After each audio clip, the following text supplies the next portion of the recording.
Μετά την εξαιρετική προσέγγιση της Άννας, θα τολμήσω να καταθέσω την προσωπική μου ανάγνωση. Η νέα ποιητική συλλογή της Ελένης Κοφτερού, με τον τίτλο «Στο λάμβρα των Χελιδονιών», περιλαμβάνει 3 επιμέρους ενότητες, σφινωμένοι σε φωνήεντα, ραβδοσκοπώντας λέξεις, στο τίποτα οι ποιητές ενδίδουν. Οι τίτλοι των 3 επιμέρους ενωτήτων είναι καθόλου ενδεικτικοί της θυματολογίας. Η αυτοαναφορικότητα, ο έρωτας, ο θάνατος, η απώλεια, η νοσταλγία, η διακειμενικότητα αποτελούν τους βασικούς θεματικούς άξονες της συλλογής. Η ποιήτρια διαλέγεται με πρόσωπα, αλλά και κείμενα αγαπημένα. Η ποιητική ουσία της Ελένης Κοφτερού, γεμάτη ευαισθησία και τρυφερότητα, χύνεται σε ανομοιογενείς φόρμες, δημιουργώντας άλλοτε ολιγόστιχα επιγραμματικά ποίηματα και άλλοτε πολύστιχες αφηγηματικές κατασκευές, που μοιάζουν να έχουν παγιδεύσει μέσα τους γοητευτικές ιστορίες, που χαράσουν τις δικές τους διαδρομές, σαν καραβάκια χάρτινα, όπως η ίδια χαρακτηριστικά αποκαλύπτει στο ομότιτλο ποίημα. Περίτεχνα το ποίημα διπλωμένο, κι οι λέξεις επανδρώνουν χάρτινο ταξίδι. Σημεία στίξης αιχμηρά, κατάρτι απαρτίζουν. Ένα παιδί το ρίχνει στο νερό, προαναγγελία διάβρωσης, μως να χαθεί από τα μάτια του, μια διαδρομή το ποίημα θα έχει ασφαλώς διανύσει. Είναι πολλά τα ποίηματα με αυτοαναφορικό χαρακτήρα, με εστίαση στη διαδικασία της δημιουργίας και ειδικότερα στο πρωτογενές υλικό της ποίησης, της λέξης. Μια καινούργια γραμματική γεννιέται, με σύννεφα που συλλαβίζουν, σύμφωνα νοτισμένα, φωνήεντα υγρά και αγουροξυπνημένα. Τα γράμματα της αλφαβήτου αποκτούν ζωή, υπόσταση και μέσα από εικόνες ονείρου δίνεται μια άλλη διάσταση στη φωνολογία των λέξεων. Εικόνες άλλοτε ακουστικές, όπως η ημωγή του Β ή το εξαίσιο τρίξιμο του Μπου, ή ως φρυτικές, όπως το λάμδα που κολυμπά σε φυσαλίδες με ροδόνερο. Το ποιητικό υποκείμενο αναγιγνώσκει τον κόσμο μέσα από το αλφάβητο αυτό. Δεν είναι τυχαίο που η συλλογή έχει πάρει τον τίτλο της από το λάμδα που διαβάζει κανείς στις ουρές των Χελιδονιών. Στο ποίημα «Για τερδιά λιουμπιού» αποκαλύπτεται η εγγενής ποιητική δύναμη που έχουν οι λέξεις ως άρθρωση φθόγκων και όχι φωνημάτων. Η έμφαση δίνεται κυρίως στο σημαίνον και όχι στο σημενόμενο, αναδεικνύοντας έτσι τον παγκόσμιο χαρακτήρα της ποίησης και την εκλεκτική συγγένειά της με τη μουσική. Αυτή ακριβώς η σχέση δηλώνεται αποφθεγματικά σχεδόν και στο ποίημα «Στα σύρματα». Ο Γιάννης Αγνέλη, ένας βραζιλιάνος συνθέτης και κινηματογραφιστής, έγραψε μια μελωδία μεταφράζοντας ουσιαστικά τη θέση των πουλιών στα ηλεκτροφόρα καλώδια σε νότες και δημιούργησε ένα βιντεάκι που πραγματικά μοιάζει να διαλέγεται με το ποίημα της Ελένης Κοφτερού. Όλες οι λέξεις μας, μικρά μικρά σπουργίτια, στα τεντωμένα σύρματα, γράφουνε παρτιτούρες.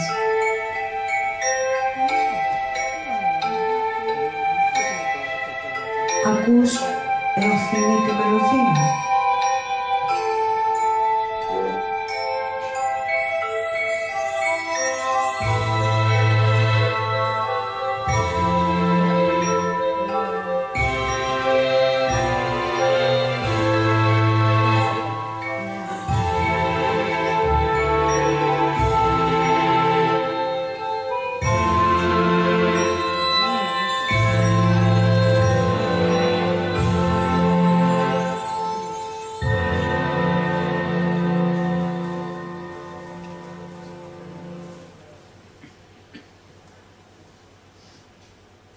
Οι λέξεις άλλοτε στριμώχνονται σε μικρό καλάθι σε ένα ποίημα φάτνη και με τις ανάσες τους ζεσταίνουν τις ενάλιες λέξεις. Άλλες φορές πάλι απλώνουν τα χυμώδη φύλλα τους στα κλαδιά των δέντρων της ποίησης και άλλοτε εξεγερμένες διαμαρτύρονται, μοιάζουν λίγες, χλωμές λιποθυμούν, αδύναμες να περιγράψουν την πραγματικότητα, ανίσχυρες να μετοσιωθούν σε λόγο ποιητικό μπροστά στην καταλυτική παρουσία του έρωτα. Αν οι λέξεις μας στη συνθήκη των φιλιών την εξουσία τους εκούσια παραδώσουν, το ποίημα πάβει να μ' αφορά. Χαρακτηριστική παρουσιάζεται η αιμονή στο γαλάζιο και στο κόκκινο χρώμα. Χρώματα εντελώς αντίθετα στη χρωματική κλίμακα. Γαλάζιο βουνό, φως, χώμα, γαλάζια πετρώματα, θάλασσα, άβρα, αχλή, θλίψη, αλλά και σερπαντίνες γαλάζιες. Από την άλλη, κόκκινα φυλιά, κόκκινο φυλάδιο της Επανάστασης, κόκκινο σημάδι, η κόκκινη βάρκα της Ελένης, κόκκινη σημαία. Διασκελισμοί, υπερβατά, ασύνθετα, δημιουργούν κάποιες φορές έναν ασθμένο λόγο, όπως το ποίημα των ερωδιών στιγμές. Θα σας διαβάσω ένα απόσπασμα. Στο ράμφος τους παίρνει ανάσα, ξαποσταίνει ο άνεμος, που συλλαβίζει τα περιγράμματα του έρωτα, αστήριχτα, άπνοα, ρευστά. Στη συλλογή υπάρχουν ποίηματα που έχουν ως θέμα τους την ίδια την ποίηση, όχι μόνο ως δημιουργική διαδικασία που δύσκολα πραγματώνεται ή και αναβάλλεται κάποιες φορές, αλλά και ως απόλαυση αναγνωστική ή ως συνομιλία με άλλους ποιητές, όπως ο Καβάφης, ο Ρίτσος, ο Λόρκα, αλλά και σύγχρονος ομότεχνος. Ενδιαφέρον παρουσιάζουν ποίηματα που ξεδιπλώνουν τη σχέση του ποιητικού υποκειμένου με το πολιτικό γίγνεσθε μιας εποχής που έχει παρέλθει, μιας εφηβείας άραγε αμετάκλητα χαμένης, κοινωνικές ανησυχίες, αιτήματα για έναν καλύτερο κόσμο, η ελπίδα της κόκκινης επανάστασης, σχεδόν όλα φιλτράρονται μέσα από το καλλιδοσκόπιο του έρωτα. Αφίσα. Αχ, να μου στο Μάη του 68, εκείνο το κορίτσι θα ήθελα να είμαι, που φυλάς με πάθος, κρατώντας την κόκκινη σημαία, στην αφίσα που είχα στο μέσα φύλλο της ντουλάπας μου. Η διάψευση αποκαλύπτεται με μια υφέπουσα δεικτική διάθεση, καθώς η αφίσα έχει από καιρό ανακυκλωθεί, ενώ η Επανάσταση αναβλήθηκε για λόγους ανωτέρας λίας. Παρ' όλα αυτά, μια χαραμάδα ελπίδας διασώζεται κάπου μέσα στην παλιά ντουλάπα, όπου στο υποσυνείδητο του ποιητικού υποκειμένου συνεχίζει τη μυστική του ζωή ένα κομμάτι ουρανού. Στη συλλογή περιλαμβάνονται αρκετά ποίηματα, στα οποία, όπως έχει ήδη αναφερθεί, αναπτύσσεται ένας άλλοτε εύκολα και άλλοτε όχι αναγνωρίσιμος διάλογος με κείμενα ή πρόσωπα αγαπημένα. Δεν ξέρω ειλικρινά πόσο πιο ταιριαστή θα μπορούσαν να είναι οι παρακάτω στίχοι από το ποίημα Γαλάζιου βουνού συνέχεια, με την ξυλογραφία Sky and Water του Ολλανδού εικαστικού καλλιτέχνη Έσα. Εκεί τα ψάρια έβγαζαν φτερά και τα πουλιά ανάσαιναν με βράχια. Μιλούσαν διάλεκτο ακατάληπτης αθωότητας, ατελεύτητα ερωτεύονταν. Η ποίηση είναι ζωγραφική που ακούγεται, είχε πει ο Λεωνάρντο ντα Βίντσι. Και αυτή η ρίση πραγματώνεται ποικιλοτρόπως στην ποίηση της Ελένης Κοφτερού. Οι εικόνες της είναι κάποιες φορές αφοπλιστικά λιτές και ίσως γι' αυτό το λόγο εξαιρετικά δυνατές. Όπως στην περίπτωση όπου η απώλεια του αγαπημένου προσώπου δηλώνεται με την απουσία του ήχου των σπουργητιών, αλλά και με την αιμονική παρουσία των γατήσιων φωνών. Από τότε που έφυγες, εξαφανίστηκαν τα σπουργίτια από το περβάσι. Αναρωτιέμαι μερικές φορές μήπως ακολούθησαν. Ποιος τους αφήνει ψύχου, λέει η μαμά. Κανείς δεν ξενατάει σε της γειτονιάς τις γάτες. Όμως αυτές εμένουν πεισματικά σε μια αναμονή μονότονη και φορτική. Δεν σου κρύβω ότι καθόλου δεν μπορώ να ακούω την απουσία σου με στριγγές γατήσιες λέξεις.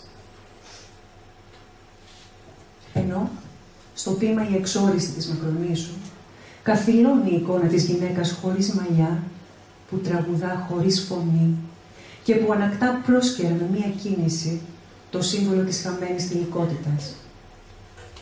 Κάποιοι μελωδίες έπαιζαν, χωρίς βιολιά, δίχως κιθάρες. Και μία γυναίκα που είχαν ξεριζώσει τα μαλλιά της, φορούσε ένα μαντίλι φτιαγμένο από φλούδες φεγγαριού, χωρίς φωνή, Τραγούδια για το δίκιο τραγουδούσε, καμιά φορά και για τον έρωτα. Ένα βράδυ, την πολιόρκησε μια μικρή αυταρέσκεια και ακουμπώντας νοχελικά στο πιάνο, χωρίς ουρά φυσικά, τίναξε ελαφρά το κεφάλι της και τα μαλλιά της έλαμψαν. Άλλοτε πάλι, οι εικόνες δημιουργούν έναν κόσμο ονείρου και παραμυθιού, ένα τοπίο σουρεαλιστικό. Είναι μέρες. Εκείνο που τον βαραίνει είναι η αόρατη αλυσίδα. Κανείς δεν ξέρει που βρίσκεται η σιδερένια μπάλα της. Μόνον ότι ξεκινά από τον λευκό, τον πάλευκο αφαλό του. Από το πήμα χιονιάτη. Και εσύ, αιώνες τώρα, ερεμβαστικά ησυχάζεις στο διαφανές σου φέρετρο, για να μπορούνε του δάσου τα πουλιά το μυστικό τους δείπνο να αναπαρασταίνουν κάθε πανσέλινο πάνω στα 7 καυτά φιλιά που αναβοσβήνουν στο λαιμό σου. Από το πήμα των ερωδιών στιγμές. Τις νύχτες παίζουν ζάρια, με κουκουβάγες άυπνες, βατράχια νησταγμένα που δεν κατάφεραν πρίγκιπες σε καθρέφτες να αντικρίσουν. Μα δουν σε συγχορδία της ματαιότητας τις μαργαρίτες. Ξεφυλίζοντας την καλέσθητη έκδοση, ανακαλύπτεις ότι η ποιήτρια χρησιμοποιεί πολυτονικό. Μια επιλογή που μας ταξιδεύει συνειρμικά σε αλλοτινές εποχές και κατά αυτόν τον τρόπο είναι απόλυτα εναρμονισμένη με την νοσταλγική διάθεση που διατρέχει όλη τη συλλογή. Οι τόνοι, αυτά τα μικρά σημαδάκια πάνω στις λέξεις, δημιουργούν σήμερα ανίκες εικόνες, κυρίως στις νεότερες γενιές, τις τόσο εξασχημένες σε ατονικά συστήματα και κωδικοποιημένη γραφή. Τι γίνεται όμως με τη στίξη? Εκεί η Ελένη Κοφτερού ευνηδιάζει. Υπάρχουν ποίηματά της, στα οποία έχει καταργήσει σχεδόν τελείως ή και παντελώς τη στίξη. Ο αναγνώστης καλείται να κάνει τις δικές του επιλογές μέσα από πολλαπλές αναγνώσεις. Να παίξει σαν μικρό παιδί με τα κόμματα και τις τελείες. Να πάρει μικρές ή μεγάλες αναπνοές. Να ανακατασκευάσει το ποιητικό δημιούργημα. Να λύσει το γρίφο του συντελειάσματος των λέξεων.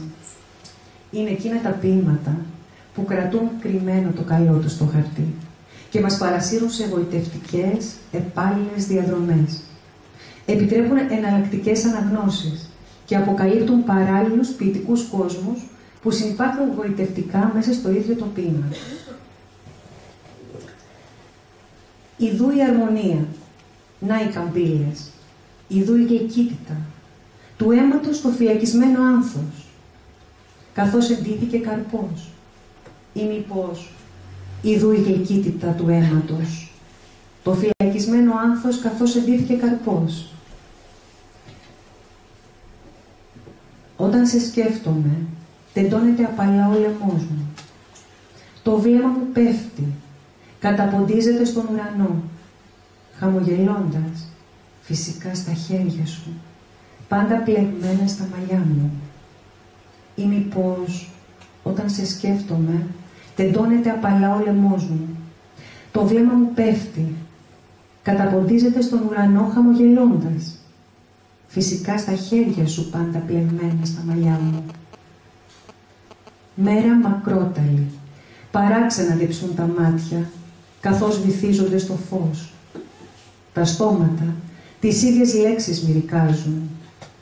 Ή μήπως, μέρα μακρόταλη, παράξενα διψούν τα μάτια, καθώς βυθίζονται στο φως τα στόματα, τις ίδιες λέξεις μυρικάζουν.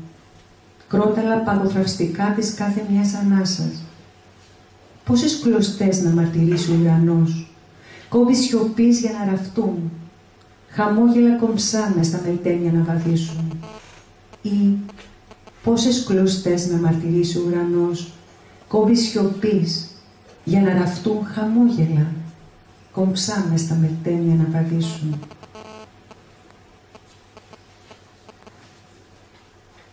Η Ελένη Κοφτερού, σε αυτή την ποιητική της συλλογή, μοιράζεται μαζί σου γενναιόδωρα πολύτιμες μνήμες και συναισθήματα και σε αφήνει ψηλαφιστά να γευτείς την ειδονή της συνδημιουργίας, αποκαλύπτοντας ταυτόχρονα τον παιγνιώδη χαρακτήρα που μπορεί να έχει αυτή η διαδικασία. Ο Παύλο Νερούντα έχει πει ότι η ποίηση δεν ανήκει σε αυτούς που την γράφουν, αλλά αλλά σε αυτούς που την έχουν ανάγκη.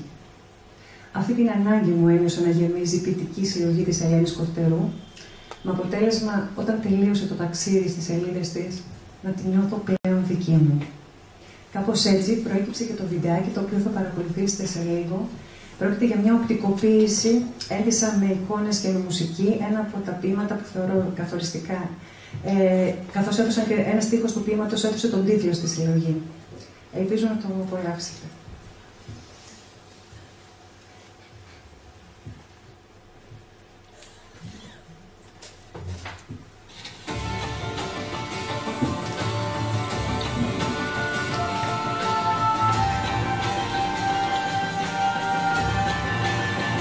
Είναι κάποιοι δρόμοι, μούντι. Τη μοναξιά τους δεν την επέλεξαν. Νοιάζονται μόνο για την υπόγεια ζωή. Εκεί που απλώνονται οι ρίζες των πληγωμένων δέντρων της πόλης και επιμένουν να κάνουν εμφανή την παρουσία τους με τα ραγίσματα στις κατάκοπες πλάκες. Εκεί περπάτησα κι εγώ, αναζητώντας τη μέσα ζωή. Τον υπόκοφο ψήφιρο των καχεκτικών κλαδιών, την εσωστρέφεια των λευκών φύλων που δεν θα δουν ποτέ τον ήλιο. Και να θριαμβεύει πάντα η κυριαρχία της κορυφής.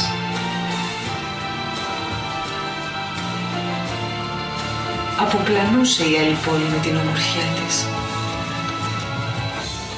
Μα η νοσταλγία κρυφό κρατούσε το καλό της στο χαρτί. Μια μέρα μου φώναξε κατάμουτρα.